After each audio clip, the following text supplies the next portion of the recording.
ನೀನು ವಾಲೆ ವಾಲೆ ಯಾಕೆ ಬಿಚ್ಚಿಟ್ಟೆ? ಅಮ್ಮ, ಅದು ಓಲ್ಡ್ ಡಿಸೈನ್ ಆಯಿತು ಕಣಮ್ಮ. ನನಗೆ ನವಿಲ್ ಚಿತ್ರದ್ದು ವಾಲೆ ಬೇಕು. ನಾನು ಅವತ್ತೇ ಹೇಳಿದ್ನಲ್ಲ, ನನಗೆ ವಾಲೆ ಕೊಡಿಸು, ನಾನು ಅದನ್ನೇ ಹಾಕ್ಕೊಳ್ಳೋದು, ಇಲ್ಲಾಂದ್ರೆ ಹಿಂಗೆ ಇರ್ತೀನಿ ನೋಡು. ಈ ಬುದ್ಧಿ ಇಲ್ದವಳೆ. ಅಲ್ಲ ಕಣೆ, ನೀನು ಯಾವಾಗಲೂ ನನಗೆ ಆ ಒಡವೆ ಬೇಕು ಈ ಒಡವೆ ಬೇಕು ಅಂತ ಕೇಳ್ತಾನೆ ಇದ್ರೆ ನಿಮ್ಮ ಅಕ್ಕಂಗೂ ಏನೋ ಒಂಥರ ಅನ್ಸಲ್ವೇನೆ? ಈ ಆಸ್ತಿ ಎಲ್ಲ ಲಕ್ಷ್ಮಿ ತಾಯಿದು, ನಾವು ಅನುಭವಿಸ್ತಿದ್ದೀವಿ ಅಷ್ಟೇ, ಅದು ಲಕ್ಷ್ಮಿಯಿಂದ. ಇದೆಲ್ಲ ಇನ್ನು ನಮ್ಮ ಹೆಸರಿಗಿಲ್ಲ. ಇದೆಲ್ಲ ನಮ್ದಾಗಬೇಕಂದ್ರೆ ಅದಕ್ಕೆ ಇನ್ನೂ ಸಮಯ ಬೇಕು. ಹೀಗೆಲ್ಲ ಕರಗಿಸ್ತಾ ಹೋದರೆ ಹೆಂಗೆ ಹೇಳು? ಮುಂದೆ ಕಷ್ಟ ಆಗ್ಬಿಡಲ್ವೇನೆ? ಇಲ್ಲ ಅಂತಂದರೆ ನೋಡು, ಬೀದಿಗೆ ಬರಬೇಕಾಗತ್ತೆ. ಹಂಗಂತ ಈ ವಯಸ್ಸಲ್ಲಿ ಹಾಕ್ಕೊಳ್ತೇನೆ, ನಿನ್ನ ಹಂಗೆ ಆದ್ಮೇಲೆ ಹಾಕ್ಕೊಳಕ್ಕಾಗತ್ತಾ?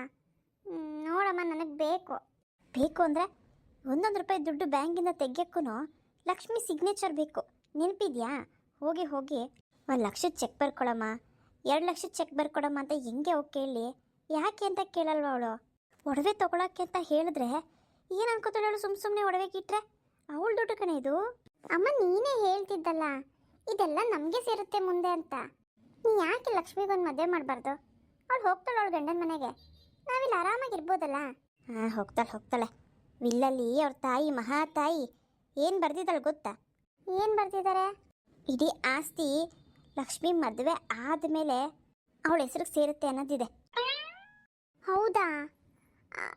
ಅಂದರೆ ಇವಾಗ ಮದುವೆ ಮಾಡಿಕೊಂಡ್ರೆ ಹೋಗ್ಲಿ ಬಿಡು, ಆಸ್ತಿ ಎಲ್ಲ ನಾವೇ ಬರೆಸ್ಕೊಂಡ್ರಾಯ್ತು. ಅಯ್ಯೋ ತಡ್ಡಿ, ಅದಕ್ಕೆ ಹೇಳೋದು ನಿನ್ನ ತಲೆಯಲ್ಲಿ ಬುದ್ಧಿ ಇಲ್ಲ ಅಂತ. ನನ್ನ ಹೊಟ್ಟೆಲಿ ಅದು ಏನಂತ ಹುಟ್ಟಿದೆ? ನನ್ನಷ್ಟೊಂದು ಚುರುಕು ಬುದ್ಧಿನೇ ಇಲ್ವಲ್ಲ. ಎಲ್ಲ ನಿಮ್ಮ ಅಪ್ಪಂದೇ ದಡ್ಡ ಬುದ್ಧಿ ಬಂದಿದೆ ಅನ್ಸುತ್ತೆ ನಿನಗೆ. ಸುಮ್ಮನಿರಮ್ಮ, ಬೈಬೇಡ. ಅದೇನು ಹೇಳು ಸರಿಯಾಗಿ. ಇನ್ನೇನು, ಅವಳು ಮದುವೆ ಆಗಿ ಗಂಡನ ಮನೆಗೆ ಹೋದ್ಮೇಲೆ ಅವಳ ಹತ್ರ ಸೈನ್ ಹಾಕಿಸ್ಕೊಳ್ಳೋಕ್ಕೆ ಗಂಡ ಬಿಟ್ಬಿಡ್ತಾನ? ಹೇಳ್ಕೊಡಲ್ವ ಅವಳಿಗೆ ಸೈನ್ ಹಾಕಬೇಡ ಅಂತ? ಅವಳು ಗಂಡಂಗೆ ಹೇಳ್ದೇನೆ ಅವಳು ಹಾಕ್ಬಿಡ್ತಾಳ ಸೈನು. ಆ ವಿಲ್ಲಲ್ಲಿ ಅವಳು ಗಂಡನ ಸೈನು ಇರಬೇಕು ಅಂತ ಇದೆ. ಬೇರೆಯವ್ರ ಹೆಸ್ರಿಗೆ ಬರಿಬೇಕು ಅಂದರೆ ಅವಳ ಸೈನ್ ಜೊತೆಗೆ ಅವಳು ಗಂಡನ ಸೈನು ಬೇಕು. ಏನೋ ಅಪ್ಪ, ಇವಾಗ ಏನು ಮಾಡೋದು ಹೇಳು? ಅದಕ್ಕೆ ತಾನೇ ಫೋಟೋ ಶೂಟ್ ಅನ್ನೋ ನೆಪದಲ್ಲಿ ಇದರಲ್ಲೂ ಕೂಡ ಹಣ ಸಂಪಾದನೆ ಮಾಡ್ತಾ ಇದ್ದೀನಿ ನಾನು. ನಾವು ಸ್ವಲ್ಪ ಹಣ ಕೂಡಿಟ್ಕೋಬೇಕಲ್ಲ. ಇವಳ ಹೆಸರಲ್ಲಿರೋ ದುಡ್ಡು ಯಾವಾಗಲೂ ಬರೋದು, ಅದು ಹೇಗೆ ಮೋಸ ಮಾಡಿ ಸೈನ್ ಹಾಕ್ಸ್ಕೋಬೇಕು ಅಂತ ಯೋಚನೆ ಮಾಡ್ತಾ ಇದ್ದೀನಿ. ಅವಳಿಗಿನ್ನೂ 18 ವರ್ಷ ಕೂಡ ಆಗಿಲ್ಲ. ಅದಕ್ಕೂ ಮುಂಚೆ ಅವಳು ಯಾರಿಗೂ ಮಾರಂಗೂ ಇಲ್ಲ. ಏನೇನೋ ಬರೆದಿಟ್ಟಿದ್ದಾಳೆ ಅವರಮ್ಮ. ನಾನು ನಿಮ್ಮಪ್ಪನ ಆಸ್ತಿ ಇದೆ ಅನ್ನತ್ತಾನೆ ಮದುವೆ ಮಾಡಿಕೊಂಡೆ. ಆದರೆ ಈ ರೀತಿ ವಿಲ್ಲು ಗಿಲ್ಲು ಇವೆಲ್ಲ ಇದೆ ಅಂದ್ಬಿಟ್ಟು ನನಗೆ ಆಮೇಲೆ ಗೊತ್ತಾಗಿದ್ದು. ನಿಮ್ಮಪ್ಪ ನನ್ನ ಹತ್ರ ಯಾವುದು ಬಾಯಿ ಬಿಟ್ಟಿರಲಿಲ್ಲ. ಅಕ್ಕಪಕ್ಕದವ್ರು ಹೇಳಿದ್ರು ಆಸ್ತಿ ಇದೆ ಅಂತ ಹೇಳ್ಬಿಟ್ಟು ಅಂದ್ಬಿಟ್ಟು ನಾನು ಮದುವೆ ಮಾಡಿಕೊಂಡೆ. ಒಬ್ಳು ಮಗಳು ತಾನೆ, ಅವಳಿಗೇನೋ ಒಂದು ಗತಿ ಕಾಣಿಸಿದ್ರೆ ಆಯಿತು ಅಂದ್ಕೊಂಡ್ರೆ ಆಸ್ತಿ ಎಲ್ಲ ಅವಳ ಹೆಸರಲ್ಲೇ ಇದೆ. ಆಮೇಲೆ ಅವಳಿಗೆ ಏನೂ ಮಾಡೋಕ್ಕಾಗಲ್ಲ ಅಂತ ಗೊತ್ತಾಯಿತು. ಬೈದು ಕೆಟ್ಟದಾಗಿ ನೆಡ್ಕೊಂಡು ಅವಳನ್ನ ಸಾಕ್ತಿ ಅಂತ ಇಟ್ಕೊ, ಅವಳು ಖಂಡಿತವಾಗ್ಲೂ ಮನೆ ಬಿಟ್ಟು ಹೋಗೋದು, ಇಲ್ಲ ಪೊಲೀಸ್ ಸ್ಟೇಷನ್ ಹತ್ರ ಎಲ್ಲ ಬಾಯಿ ಬಿಟ್ಬಿಡೋದು, ಇಲ್ಲ ಆಸ್ತಿ ಎಲ್ಲ ನಮಗೆ ಕೊಡ್ದೇನೂ ಇರ್ಬೋದು ಅಂತ ಹೇಳಿಬಿಟ್ಟು ಅವಳನ್ನು ನಿನಗೆ ಹೇಗೆ ನೋಡ್ಕೊಂಡೋ ಅವಳನ್ನು ಹಾಗೆ ನೋಡ್ಕೊಂಡು ಬಂದಿದ್ದೀನಿ. ಆದರೆ ನಮ್ಮೊಳಗೆ ಇಂಥ ದೂರ ಆಲೋಚನೆ ಇದೆ ಅಂತ ಅವಳಿಗೇನಾದ್ರು ಗೊತ್ತಾಯಿತು ಅಂದರೆ ₹1 ಕೂಡ ಬಿಚ್ಚಲ್ಲ ಅವಳು. ಹೌದಮ್ಮ, ನಿಜವಾಗ್ಲೂ ಇವಾಗ ಹೆಂಗೋ ಅಕ್ಕಂಗೆ ಏನು ಗೊತ್ತಿಲ್ಲದಿರೋದ್ರಿಂದ ಎಲ್ಲನೂ ಚೆನ್ನಾಗಿದೆ. ಕೇಳ್ದಾಗೆಲ್ಲ ದುಡ್ಡು ಕೊಡ್ತಾಳೆ. ನೀನು ಕೇಳಿದ್ರಂತೂ ಇಲ್ಲ ಅಂತ ಯಾವತ್ತೂ ಹೇಳಿಲ್ಲ. ಈ ಥರ ಎಲ್ಲ ಮನಸ್ಸಲ್ಲಿ ಇದೆ ಅಂತ ಗೊತ್ತಾಗ್ಬಿಟ್ರೆ ಕೊಡ್ದೇನೇ ಇರ್ಬೋದು. ಬೇರೆ ಮನೆ ಮಾಡ್ಕೊಂಡು ಹೋಗ್ತೀನಿ ಅಂತ ಹೋಗ್ಬಿಟ್ರೆ ಇದಕ್ಕೋಸ್ಕರನೇ ನಾನು ಸುಮ್ಮನಿರೋದು. ಅವಳನ್ನ ಜಾಸ್ತಿ ಓದೋದಕ್ಕೂ ಬಿಟ್ಟಿಲ್ಲ ನಾನು. ಎಲ್ಲ ತಿಳ್ಕೊಂಬಿಟ್ಟು ಆಮೇಲೆ ನಮ್ಮ ಕೈಗೆ ಸಿಗದೆ ಹೋಗ್ಬಿಟ್ರೆ ಅದಕ್ಕೇನೆ. ಅಕ್ಕನ್ನೂ ಓದಿಸ್ಲಿಲ್ಲ, ಜೊತೆ ನನ್ನೂ ಓದಿಸ್ಲಿಲ್ಲ. ನೀನು ನನ್ನ್ಯಾಕೆ ಓದಿಸ್ಲಿಲ್ಲ? ಅಲ್ಲ ಕಣೆ, ಅವಳನ್ನ ಸ್ಕೂಲ್ಗೆ ಹೋಗ್ಬೇಡ ಅಂತ ಹೇಳಿಬಿಟ್ಟು ನಿನ್ನನ್ನು ಓದಿಸ್ತೀನಿ ಅಂತ ಹೋದರೆ ಅವಾಗ ಜನ ಏನಂತಾರೆ? ಅವಳು ಒಂದಿನ ಕೇಳ್ತಾಳಲ್ವ ನನ್ನನ್ನು, ನೋಡು ನೀನೇನು ಓದಿಲ್ಲ ಅಂದರೂ ಪರವಾಗಿಲ್ಲ, ಓದ್ ದಬಾಕಿ ನೀನೇನು ದುಡ್ದು ಸಾಕಬೇಕಾಗಿಲ್ಲ ಯಾರನ್ನು, ಇರೋ ಆಸ್ತಿನ ನೋಡ್ಕೊಂಡು ಹೋಗು. ನಾನು ಯಾವಾಗಾದರೂ ಸರಿಯಾದ ಸಮಯ ನೋಡಿ ಅವಳ ಹತ್ರ ಪೇಪರ್ಗೆಲ್ಲ ಸೈನ್ ಮಾಡಿಸ್ಕೋತೀನಿ. ನಾವಿಬ್ಬರು ಅದನ್ನು ಅನುಭವಿಸೋಣ ಅಷ್ಟೇ. ಸರಿನಮ್ಮ. ಎಲ್ಲೋದ್ಲು ಲಕ್ಷ್ಮಿ? ಮನೆ ಒಳಗಡೆ ಎಲ್ಲೂ ಕಾಣಿಸ್ಲಿಲ್ಲ. ಅದಕ್ಕೆ ಈ ವಿಷಯನ ಜೋರಾಗೆ ಮಾತಾಡಿದೆ. ಎಲ್ಲೂ ಬಾತ್ರೂಮಲ್ಲಿ ಇಲ್ಲ ತಾನೇ? ಆಮೇಲೆ ಇಲ್ಲ ಅಮ್ಮ, ಹಿಂಗೆ ಆಚೆ ಹೋದ್ಲಪ್ಪ. ಎಲ್ಲಿಗೆ ಅಂತ ಕೇಳಿದೆ. ಹಿಂಗೆ ಸ್ವಲ್ಪ ಹೊರಗಡೆ ಹೋಗಿ ನಿಂತ್ಕೋತೀನಿ ಅಂತ ಹೋದ್ಲು. ಅಂದರೂ ಅಮ್ಮ ಫೋಟೋ ಶೂಟ್ಗೆ ಅಂತ ಬಂದಿದ್ದೀವಲ್ಲ ಈ ಊರಿಗೆ, ಎಷ್ಟು ಚೆನ್ನಾಗಿದೆಯಮ್ಮ ಆಚೆ ಸಿಟಿ, ಸಖತ್ತಾಗಿದೆ. ಅದಕ್ಕೆ ನೋಡ್ತಾ ನಿಂತಿರ್ಬೇಕು ಅವಳು. ನೋಡಲಿ ಅವಳ ಹೆಸರಿಂದ ನಾವು ಕೂಡ ಒಳ್ಳೊಳ್ಳೆ ಜಾಗ ನೋಡಂಗಾಯ್ತು. ಅಮ್ಮ ಅದು ಸರಿ, ನನ್ನ ಫೋಟೋಗಿಂತ ಅವಳ ಫೋಟೋಗೆ ಡಿಮ್ಯಾಂಡ್ ಜಾಸ್ತಿ. ಅದ್ಯಾಕಮ್ಮ? ನಾನು ಅವಳಿಗಿನ್ನ ಚೆನ್ನಾಗಿ ರೆಡಿ ಆಗ್ತೀನಿ, ಅವಳಿಗಿನ್ನ ಚೆನ್ನಾಗಿ ಮೇಕಪ್ ಮಾಡ್ಕೋತೀನಿ, ಅವಳಿಗಿಂತ ಕಾಸ್ಟ್ಲಿ ಡ್ರೆಸ್ಸೇ ಹಾಕ್ಕೊಂಡಿರ್ತೀನಿ. ಆದ್ರೂ ಅವಳ ಫೋಟೋಗೆ ಡಿಮ್ಯಾಂಡ್ ಯಾಕೆ? ಯಾಕೆ ಅಂದರೆ ಅವಳು ತುಂಬ ಸುಂದರವಾಗಿದ್ದಾಳೆ. ಅವಳು ಹರಿದೋಗಿರೋ ಸೀರೆ ಉಟ್ಕೊಂಡ್ರು ಲಕ್ಷಣವಾಗಿ ಕಾಣಿಸ್ತಾಳೆ. ಅವಳ ತಾಯಿ ಅಂತ ವರ ಕೊಟ್ಟಿದ್ದಾಳೆ ಅವಳಿಗೆ. ಹಂಗಿದ್ರೆ ನಾವೇನು ಡಮ್ಮಿ ಪೀಸಾ? ಡಮ್ಮಿ ಪೀಸ್ ಅಲ್ಲ ಕಣೆ, ನೀನು ನನ್ನ ಮಗಳು.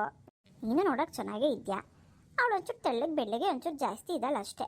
ಅದಕ್ಕೆ ಅವಳ ಫೋಟೋಗೆ ಡಿಮ್ಯಾಂಡು. ಅವಳು ಅಂದವಾಗಿರೋಕ್ಕೆ ತಾನೇ ನಾವು ದುಡ್ಕೊತಿರೋದು. ಇಲ್ಲಿ ಬಿಡು. ಸರಿ, ಮತ್ತೆ ನಾವು ಯಾವಾಗ ಹೋಗ್ತೀವಿ ನಮ್ಮ ಮನೆಗೆ? ಹೋಗಬೇಕು. ಇವತ್ತು ಕೆಲಸ ಮುಗಿದ್ರೆ, ಇವತ್ತು ಫೋಟೋಶೂಟ್ ಎಲ್ಲ ಮುಗಿದ್ರೆ ನಾಳೆನೇ ಹೊರಟ್ಬಿಡೋಣ. ಇಲ್ಲ ಅಂತಂದರೆ ನಾಳೆನೂ ಪೆಂಡಿಂಗ್ ಇದ್ದರೆ ನಾಡ್ದು ಹೋಗಬೇಕಾಗುತ್ತೆ ಕಣೆ. ಫ್ಲೈಟು ಅವರೇ ಬುಕ್ ಮಾಡ್ತೀವಿ ಅಂತ ಅಂದರು. ಏನು ಮಾಡಿದಾರೋ ಏನಪ್ಪ, ಕೇಳಬೇಕು ಫೋನ್ ಮಾಡಿ. ಅಮ್ಮ, ನಮ್ಮೂರಿಗಿಂತ ಈ ಊರೇ ತುಂಬ ಚೆನ್ನಾಗಿದೆಯಲ್ಲಮ್ಮ, ನಾವು ಯಾಕೆ ಇಲ್ಲೇ ಇರಬಾರ್ದು? ಇಲ್ಲೇ ಇಟ್ಕೊಂಡು ಊಟ ಹೊಡ್ಕೊಂಡು ಇರು ನೀನು. ಅಲ್ಲ ಕಣೆ, ಇದೇನು ನಮಗೆ ದುಡಿಯೋಕ್ಕಷ್ಟೇನೆ. ನಾವು ಎಲ್ಲಿ ಹುಟ್ಟು ಬೆಳೆದಿರ್ತೀವೋ ಅದೇ ಸರಿ ನಮಗೆ. ಹೆಂಗಿದ್ರು ನಡೆಯುತ್ತೆ. ಇಲ್ಲಂತೂ ರೂಲ್ಸು.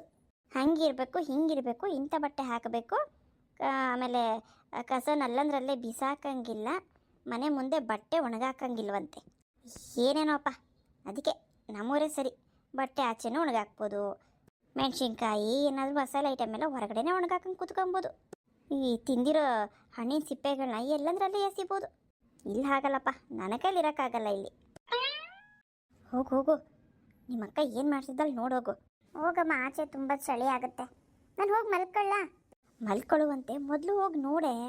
ಅವಳ ಮೇಲೆ ಒಂದು ಕಣ್ಣಿಟ್ಟಿರ್ಬೇಕು ನಾವು ಯಾವಾಗ್ಲೂ. ಅವಳನ್ನ ಯಾವುದೇ ಕೆಟ್ಟ ದಾರಿಗೆ ಹೋಗ್ದಿರೋ ಥರ ನೋಡ್ಕೊಬೇಕು. ಅವ್ರಿವ್ರ ಹತ್ರ ಮಾತಾಡ್ಕೊಂಡು ಆಮೇಲೆ ನಮ್ಮ ಮಾತೆ ಕೇಳ್ದಂಗೆ ಆಗ್ಬಿಟ್ರೆ, ಅವಳ ತಲೆಗೆ ಏನೇನೋ ಯೋಚನೆಗಳು ಬಂದುಬಿಟ್ರೆ, ಅದಕ್ಕೆ ಅವಳು ಜಾಸ್ತಿ ಜನ ಸೇರೋಕ್ಕೂ ಬಿಡಬಾರ್ದು. ಹಂಗೂ ಬೇಡ, ಯಾರಾದರೂ ಮಾತಾಡಬೇಕು ಅವಳ ಜೊತೆ ಅಂದರೆ ಜೊತೆಲಿ ನಾವು ಇರಬೇಕು. ಅರ್ಥ ಆಯ್ತಮ್ಮ, ಆಯಿತು. ಹೋಗು. ಅಮ್ಮ ಕಾಯ್ತಿದ್ದಾರೆ ಹೊರಗಡೆ. ಜಾಸ್ತಿ ಇವತ್ತು ಇರಬಾರ್ದಂತೆ, ಶೀತ ಆಗುತ್ತಂತೆ. ಆ ಫೋಟೋಶೂಟ್ ಇನ್ನೂ ಮುಗ್ದಿಲ್ವಲ್ಲ, ಕೋಲ್ಡ್ ಆದರೆ ಸುಮ್ಮನೆ ಫೋಟೋಶೂಟಿಗೆ ಡಿಸ್ಟರ್ಬ್ ಆಗುತ್ತೆ ಅಂತ ಹೇಳವಳಿಗೆ. ಆಯ್ತಮ್ಮ, ಹೇಳ್ತೀನಿ. ಈ ಲಕ್ಷ್ಮಿ ದಾರಿ ತಪ್ಪರಂದು ನಮಗೆ ತೆಂಗಿನ ಚಿಪ್ಪೆ. ಸುಮಾರು ಇವಾಗ ಒಂದು 2 ಕೋಟಿ ಆಸ್ತಿ ಏನೋ ಇದೆ. ಆ 2 ಕೋಟಿ ಆಸ್ತಿ ಏನಾದ್ರು ನಮ್ದಾಗ್ಬಿಟ್ರೆ ಆಹಾ ಸ್ವರ್ಗ. ಸಾಯೋವರೆಗೂ ಏನಾದರೂ ಒಂದು ಬಿಸ್ನೆಸ್ ಹಾಕ್ಕೊಂಡು ಆ ಬಿಸ್ನೆಸ್ಗೆ ಒಬ್ಬರು ಮ್ಯಾನೇಜರ್ ಇಟ್ಬಿಟ್ಟು ಆರಾಮಾಗಿ ತಿನ್ಕೊಂಡು ಇದ್ದು ಬಿಡ್ಬೋದು ನಾನು ನನ್ನ ಮಗಳು.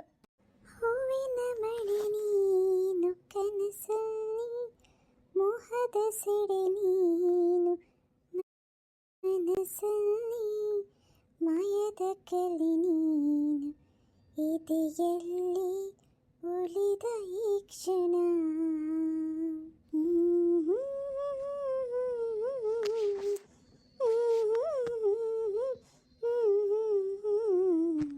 ಲಕ್ಷ್ಮಿ ಅಕ್ಕ, ಏನಕ್ಕ ಇಷ್ಟೊಂದು ಖುಷಿಯಾಗಿದ್ಯಾ? ನಿನ್ನ ಕಣ್ಣಲ್ಲಿ ಎಷ್ಟು ಖುಷಿ ನೋಡ್ತಾ ಇದ್ದೀನಿ ಗೊತ್ತಾ? ಏನು ಅಷ್ಟೊಂದು ಖುಷಿಯಾಗಿ ಹಾಡು ಹೇಳ್ತಿದ್ಯಲ್ಲ? ಹಾಗೇನಿಲ್ಲ ಕಣೆ ಮಹಾ, ನೋಡು ಎಷ್ಟು ಚೆನ್ನಾಗಿದೆ ನೇಚರು. ಸಮುದ್ರದ ಪಕ್ಕದಲ್ಲೇ ಎಷ್ಟು ಚೆನ್ನಾಗಿರೋ ಮನೆಯನ್ನು ಕಟ್ಕೊಂಡಿದ್ದಾರೆ. ರೆಸಾರ್ಟ್ ಅಕ್ಕ ಇದು? ಹಾಂ ಅದೇನೆ. ಇದನ್ನು ನೋಡ್ತಾ ಇದ್ರೆ ಇಲ್ಲೇ ಇದು ಬಿಡಬೇಕು ಅನಿಸುತ್ತೆ ಕಣೆ. ನೀರು, ಸಮುದ್ರದಿಂದ ಬರ್ತಿರೋ ಜೋರು ಅಲೆಗಳ ಶಬ್ದ. ನಾನೇ ಸಮುದ್ರದೊಳಗಡೆ ತೇಲ್ತಾ ಹೋಗ್ತಾ ಇದ್ದೀನಿನೋ ಅಂತ ಅನಿಸುತ್ತೆ. ಅದರೊಳಗಡೆ ಇರೋ ಮೀನುಗಳು, ಜಲಚರ ಜೀವಿಗಳು ಎಷ್ಟು ಪುಣ್ಯ ಮಾಡಿದೆ ಅಲ್ವಾ. ಯಾವಾಗಲೂ ನೀರಲ್ಲಿ ತೇಲ್ತಾನೆ ಇರ್ತವೆ. ಅವೇನು ಒಳ್ಳೆ ಬಟ್ಟೆ ಹಾಕ್ಕೋಬೇಕು, ಮೇಕಪ್ ಮಾಡ್ಕೋಬೇಕು, ಆಮೇಲೆ ದುಡಿಬೇಕು, ಹಣ ಸಂಪಾದನೆ ಮಾಡಬೇಕು. ಇದ್ಯಾವುದು ಇರಲ್ಲ ನೋಡೋರ ತಲೆಯಲ್ಲಿ. ಆರಾಮಾಗಿ ಡೈಲಿ ಈಜ್ತಾ ಎಷ್ಟು ಸಂತೋಷವಾಗಿರ್ಬೋದಲ್ವಾ. ಅಯ್ಯೋ ಅಕ್ಕ, ಅವು ಮೀನುಗಳು, ಅವೇ ನೀರೊಳಗಡೆ ಬಟ್ಟೆ ತಯಾರು ಮಾಡ್ಕೊಳಕ್ಕಾಗತ್ತಾ? ನಾವು ಮನುಷ್ಯರು, ನಮ್ಗೆ ಆಸೆ ಜಾಸ್ತಿ. ಮನುಷ್ಯರಿಗೆ ಬರೀ ಆಸೆ ಅಲ್ಲ, ದುರಾಸೆ ಕಣೆ. ದೇವರು ಎಷ್ಟು ಬೇಕೋ ಅಷ್ಟು ಕೊಟ್ಟಿರ್ತಾನೆ. ದುರಾಸೆಯಿಂದ ಮನುಷ್ಯ ಅವಶ್ಯಕತೆಗೆ ಇಲ್ದಿರೋನೆಲ್ಲ ಬೇಕು ಅಂತ ಕೇಳ್ಕೊತಾನೆ. ಏನು ಕಾಲ ನೋಡು. ಏನು ತಪ್ಪು? ಇನ್ನೊಬ್ರು ನೋಡಿ ನಮಗೂ ಆಸೆ ಆಗತ್ತೆ. ಅದು ಅಲ್ಲದೆ ಜೀವನ ಪೂರ್ತಿ ಕಷ್ಟಪಡೋಕ್ಕಾಗತ್ತೇನಕ್ಕ? ಈಗ ದುಡಿದು ನಾವು ಸ್ವಲ್ಪ ದುಡ್ಡು ಇಟ್ಕೊಂಡ್ರೆ ಕಷ್ಟ ಕಾಲದಲ್ಲಿ ನಮಗೆ ಆಗುತ್ತಲ್ವಾ? ಹೌದು, ಕಷ್ಟ ಕಾಲದಲ್ಲಿ ಆಗುತ್ತೆ. ಕಷ್ಟ ಕಾಲದಲ್ಲಿ ಇಟ್ಕೊಂಡ್ರೆ ಏನು ತಪ್ಪಿಲ್ಲ. ಸುಮ್ಮನೆ ವೇಸ್ಟ್ ಮಾಡಬಾರ್ದು ಅಷ್ಟೆ. ನೀನು ಏನೇನೋ ಮಾತಾಡ್ತೀಯಪ್ಪ. ನನಗೆ ನಿನ್ನ ಥರ ಅಂತೂ ಮೈಂಡ್ಸೆಟ್ ಇಲ್ಲ. ನೋಡೋಣ ಹೆಂಗಿರುತ್ತೆ ನಮ್ಮ ಜೀವನ ಮುಂದೆ. ನನ್ನ ಜೀವನ ಅಂತೂ ಸಖತ್ತಾಗಿರುತ್ತಪ್ಪ. ಅಮ್ಮ ಹೇಳಿದ್ದಾರೆ ನಿನ್ನ ಜೀವನ ಬಂಗಾರದಂಗಿರುತ್ತೆ ಅಂತ. ಹೌದಾ? ಹಾಗಾದರೆ ನನ್ನ ಜೀವನ? ನಿನ್ನ ಜೀವನಕ್ಕ ನಿನ್ನ ಜೀವನ ಕಾಗೆ ಬಂಗಾರದಂಗಿರುತ್ತೆ ಬಿಡು. ನೀನು ಬೀದಿ ಪಾಲೆ. ನೀನೇನೋ ಇವಾಗ ತಳಕು ಬಳಕು ಬಟ್ಟೆ ಹಾಕ್ಕೊಂಡು ಬೇಕಾದಂಗೆ ಒಡವೆಗಳನ್ನ ಹಾಕ್ಕೊಂಡು ಮೇಯ್ತಾ ಇರ್ಬೋದು. ಆದರೆ ಮುಂದೆ ನಿನ್ನ ಜೀವನದಲ್ಲಿ ಎಲ್ಲ ಕಳ್ಕೊಂಡು ಬೀದಿಲಿ ಹರಕ್ಲ ಸೀರೆ ಉಟ್ಕೊಂಡು ನಿಂತಿರ್ತೀಯ. ನಾನು ನಮ್ಮಮ್ಮ ಹೀಗೆ ಒಂದು ದೊಡ್ಡ ಬಂಗ್ಲೆಯಲ್ಲಿ ನಿಂತ್ಕೊಂಡು ಅದನ್ನು ನೋಡ್ತೀವಿ ಅಂತ ಅನಿಸುತ್ತೆ. ಏನಾಯ್ತು ಮಹಾ? ಮಹಾ, ಅದು ಅಕ್ಕ, ನಾನು ಏನೋ ಯೋಚನೆ ಮಾಡ್ತಿದ್ದೆ. ಏನು ಯೋಚನೆ ಮಾಡ್ತಿದ್ದೆ? ನಾನು ಏನು ಕೇಳಿದೆ? ನೀನು ಯಾಕೆ ಸುಮ್ಮನೆ ನಿಂತ್ಕೊಂಡೆ? ಅದು ಅಕ್ಕ, ಏನೋ ಯೋಚನೆ ಮಾಡ್ತಾರೆ ನಿಂತುಬಿಟ್ಟೆ. ಏನು ಕೇಳಿದೆ ಹೇಳು? ಅದೇ ನಾನು ಜೀವನದಲ್ಲಿ ಹೆಂಗಿರ್ತೀನಂತೆ ಅಂತ ಕೇಳಿದೆ. ಅಯ್ಯೋ ನೀನು ಬಿಡಕ್ಕ, ನೀನು ಸೂಪರ್ ಸ್ಟಾರ್ ಆಗೈತಿ. ಹೀಗೆ ಫೋಟೋಶೂಟ್ ಮಾಡಿ ಮಾಡಿ ದೊಡ್ಡ ಹೀರೋಯಿನ್ ಕೂಡ ಆಗ್ಬಿಡ್ಬೋದು ಅಂತಪ್ಪ ನೀನು. ಅಮ್ಮ ಹೇಳ್ತಿದ್ರು ಅಷ್ಟು ಸುಂದರವಾಗಿದೆಯಾ ನೀನು ಅಂತ. ಹೌದಾ? ಸುಮ್ಮನಿರೋ, ಹಾಗೆಲ್ಲ ತಮಾಷೆ ಮಾಡಬೇಡ. ನಾನೇನು ಅಷ್ಟೊಂದು ಸುಂದರವಾಗಿ ಏನಿಲ್ಲ. ಅಯ್ಯೋ ಯಾರಕ್ಕ ಹೇಳಿದ್ದು? ನೋಡು, ನನ್ನ ಫೋಟೋಗಿಂತ ನಿನ್ನ ಫೋಟೋಗೆ ಡಿಮ್ಯಾಂಡ್ ಜಾಸ್ತಿ. ನೀನು ಅರ್ಥ ಮಾಡ್ಕೊ, ನನಗಿಂತ ಯಾರು ತುಂಬ ಸುಂದರವಾಗಿದ್ದಾರೆ ಅಂತ. ನೀನೇ ಅಕ್ಕ ನಿಜವಾಗ್ಲೂ ಸುಂದರವಾಗಿರೋದು. ಸಾಕು ಮಹಾ, ಜಾಸ್ತಿ ಹೊಗಳು ಬೇಡ. ಸರಿ, ಕ್ಯಾಮ್ರಾಮನ್ ಯಾವಾಗ ಬರ್ತಾನಂತೆ? ಎಷ್ಟೊತ್ತಂತ ಈ ಕಾಸ್ಟ್ಯೂಮ್ ಹಾಕ್ಕೊಂಡಿರೋದು? ಅಯ್ಯೋ ಅವನೊಬ್ಬ ಬೇಗ ಬರೋದು ಇಲ್ಲಪ್ಪ. ಇನ್ನೂ ಅರ್ಧ ಗಂಟೆ ಆಗುತ್ತಂತೆ ಕಣಕ್ಕ. ಅದಕ್ಕೆ ಅಮ್ಮ ಹೊರಗಡೆ ನಿಂತ್ಕೊಳ್ಳೋದು ಬೇಡ, ದೃಷ್ಟಿ ಆಗುತ್ತೆ, ಕರ್ಕೊಬಾ ಒಳಗಡೆ ಅಂತ ಅಂದರು. ನಡಿಯಕ್ಕ ಒಳಗಡೆ ಹೋಗೋಣ, ಸ್ವಲ್ಪ ಹೊತ್ತು ಟಿ ವಿ ನೋಡ್ತಾ ಇರೋಣ. ಮತ್ತು ನಮ್ಮ ಊರಿಗೆ ಯಾವಾಗ ಹೋಗೋದಂತೆ? ಅಮ್ಮ ಹೇಳಿದ್ರಾ? ನಾಳೆ ಹೋಗ್ಬೋದು ಅಂತ ಹೇಳ್ತಿದ್ರು. ಫೋಟೋಶೂಟ್ ಇವತ್ತೆಲ್ಲ ಮುಗಿದೋದ್ರೆ ನಾಳೆ ಹೋಗ್ಬೋದು ಅಂತ ಹೇಳಿದ್ರಪ್ಪ. ಅಲ್ಲ ಅಕ್ಕ, ಅಲ್ಲಿ ಹೋಗೋದ್ಕಿಂತ ಇಲ್ಲೇ ಚೆನ್ನಾಗಿತ್ತಪ್ಪ. ನನಗಂತೂ ಇಲ್ಲಿ ಇಷ್ಟ ಇಲ್ಲ ಮಹಾ. ನಾನು ಎಲ್ಲಿ ಹುಟ್ಟಿ ಬೆಳೆದ್ನೋ ನನ್ನ ತಾಯಿ ಮನೆ, ನನಗೆ ಅದೇ ಇಷ್ಟ. ನನ್ನ ತಾಯಿ ಇದ್ದಿದ್ದರೆ ಎಷ್ಟು ಖುಷಿ ಪಡ್ತಿದ್ರು. ಮಗಳು ಏಳಿಗೆ ನೋಡಿ ಅಲ್ವಾ? ಆದರೆ ನಾನಿರ್ತಿರ್ಲಿಲ್ವಲ್ಲ ಅಕ್ಕ ನೀನು ಏಳಿಗೆ ನೋಡೋಕ್ಕೆ. ಯಾರಿಗೆ ಗೊತ್ತು, ನನ್ನ ತಾಯಿ ಹುಟ್ಟಲ್ಲೇ ನೀನು ಹುಟ್ಟಿದ್ದೇನೋ, ಯಾರಿಗೆ ಗೊತ್ತು. ಇವಾಗ ಹಂಗೆ ಆಗಿಲ್ವಲ್ಲ ಬಿಡಕ್ಕ. ಬಿಡು, ಇವಾಗ ಹಳೇದೆಲ್ಲ ನನಗೆ ಕೇಳೋಕ್ಕೆ ಇಷ್ಟ ಇಲ್ಲ. ನಡಿ ಹೋಗೋಣ ಒಳಗೆ. ಸರಿ ನಡಿ. ಅಪ್ಪ ಹೋಯ್ತು ನನ್ನ ಸೊಂಟ. ವಯಸ್ಸಾದ್ಮೇಲೆ ಬದುಕಿರ್ಬಾರ್ದು. ಅಮ್ಮ, ಓಹ್ ಬಾರೋ ರವಿ, ಬಾರಪ್ಪ. ಯಾಕಮ್ಮ ಏನೋ ಬೈಕೋತಾ ಇದೆಯಾ? ಅಯ್ಯೋ ಬೈಕೋತಿಲ್ಲ ಕಣೋ, ಯಾರು ನನ್ನನ್ನು ನಾನೇ ಬೈಕೋತಿದ್ದೀನಿ. ವಯಸ್ಸಾಯ್ತು ನೋಡಪ್ಪ, ಸೊಂಟ ಎಲ್ಲ ಹಿಡ್ಕೊಳ್ಳುತ್ತೆ ಕಣೋ. ಒಂಚೂರು ಬಗ್ಗೆ ಕಸ ಗುಡ್ಸೋಕ್ಕಾಗಲ್ಲ ನೋಡ. ಮತ್ತೆ ನೋಡ, ಮನೆ ಮುಂದೆ ಕಸ ಗುಡಿಸಿಲ್ಲ ಅಂದರೆ ದರಿದ್ರ. ಕೊಡಮ್ಮ, ನಾನು ಗುಡಿಸ್ತೀನಿ. ಅಯ್ಯೋ ಬೇಡ ಬಿಡಪ್ಪ, ನೋಡ್ದವ್ರು ಏನು ಅನ್ಕೋತಾರೆ? ಗಂಡು ಮಗನ ಕೈಲಿ ಕಸ ಗುಡಿಸ್ತಾಳೆ ಅವ್ರಮ್ಮ ಅಂತ ಬೈಕೊಳ್ಳಲ್ವ ನನ್ನ? ರವಿ, ನನ್ನ ಮಾತು ಕೇಳು. ಒಂದು ಯಾಂತದ ನಾನು ಮದುವೆ ಮಾಡ್ಕೊಂಬಿಡ. ನನಗೂ ಕೆಲಸ ಮಾಡಿ ಸಾಕಾಯ್ತಪ್ಪ. ಎಲ್ಲೋ ಒಂದು ಕಡೆ ಮೂಲೆಗೆ ಇದ್ಬಿಡ್ತೀನಿ ನಾನು. ಮನೆ ಸೊಸೆ ಎಲ್ಲ ಕೆಲಸ ಮಾಡ್ಕೊತಾಳೆ. ರೊಟ್ಟಿನ ಗಿಟ್ಟಿನ ಏನೋ ಒಂದು ತಂಗ್ಳ ಕೊಟ್ಟರೆ ತಿನ್ಕೊಂಡಿರ್ತೀನಿ. ನನಗೇನು ವಯಸ್ಸಾದ್ಮೇಲೆ ಅದೇ ಬೇಕು ಇದೇ ಬೇಕಂತ ನಾನೇನು ಕೇಳಕ್ಕೆ ಹೋಗಲ್ಲ. ನನ್ನ ಮಕ್ಕಳು ಚೆನ್ನಾಗಿದ್ರೆ ಸಾಕು. ಸುಮ್ಮನಿರಮ್ಮ, ಏನೇನೋ ಮಾತಾಡಬೇಡ. ಈಗಲೇ ನನಗೆ ಮದುವೆ ಬೇಡ. ಬೇಡ? ಯಾಕೋ ರವಿ ನನಗೆ ಹೊಟ್ಟೆ ಉರಿಸ್ತೀಯ? ಬೇಡ ಬೇಡ ಬೇಡ ಅಂತ. ಅಮ್ಮ, ಒಂದು ಕೆಲಸ ಅಂತ ಇಲ್ಲ. ಯಾರಮ್ಮ ಹುಡುಗಿ ಕೊಡ್ತಾರೆ? ಮೊದಲು ಒಂದು ಕೆಲಸ ಸಿಗಲಿ. ಅಯ್ಯೋ ಕೆಲಸ ಏನೋ ಒಂದು ಸಿಗುತ್ತೆ ಕಣೋ, ಆಮೇಲೆ ಬೇಕಾದ್ರೆ ನಾನೇ ಕೂಲಿ ಮಾಡಿ ತಂದು ಕೊಡ್ತೀನಿ ಕಣೋ. ನೀನು ಈಗಲೇ ಸೊಂಟ ನೋವು ಅಂತೀಯ? ಬೇಡ ಬೇಡ, ಅವೆಲ್ಲ ಬೇಡ. ಅದಕ್ಕೆಲ್ಲ ಟೈಮ್ ಬರಲಿ. ಇವಾಗ ನೀನು ಒಳಗಡೆ ಕೂತ್ಕೋ. ಸಾಕು ಬಿಡಮ್ಮ ಗುಡಿಸಿದ್ದು.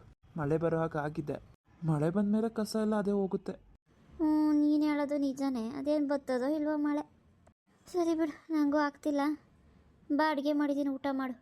ಫ್ರೆಂಡ್ಸ್, ಇವತ್ತಿನ ಲಕ್ಷ್ಮಿ ಕಥೆಯಲ್ಲಿ ಇಬ್ಬರು ಕ್ಯಾರೆಕ್ಟರ್ನ ಎಂಟ್ರಿ ಮಾಡಿದ್ದೀನಿ.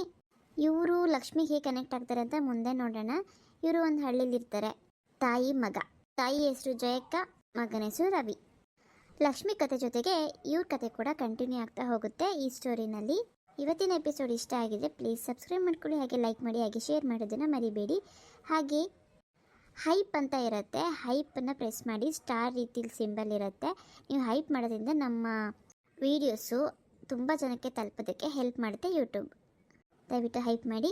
ನಮ್ಮ ವೀಡಿಯೋಸ್ ನೋಡ್ತಾ ಕೆಳಗಡೆ ಕಮೆಂಟ್ಸ್ ಶೇರ್ ಇರುತ್ತೆ, ಎಲ್ಲ ಆಪ್ಷನ್ ಇರುತ್ತಲ್ಲ ಅಲ್ಲೇ ಇರುತ್ತೆ ಹೈಪ್ ಅಂತ ಕೊಡಿ, ಕ್ಲಿಕ್ ಮಾಡಿ ಅದನ್ನು.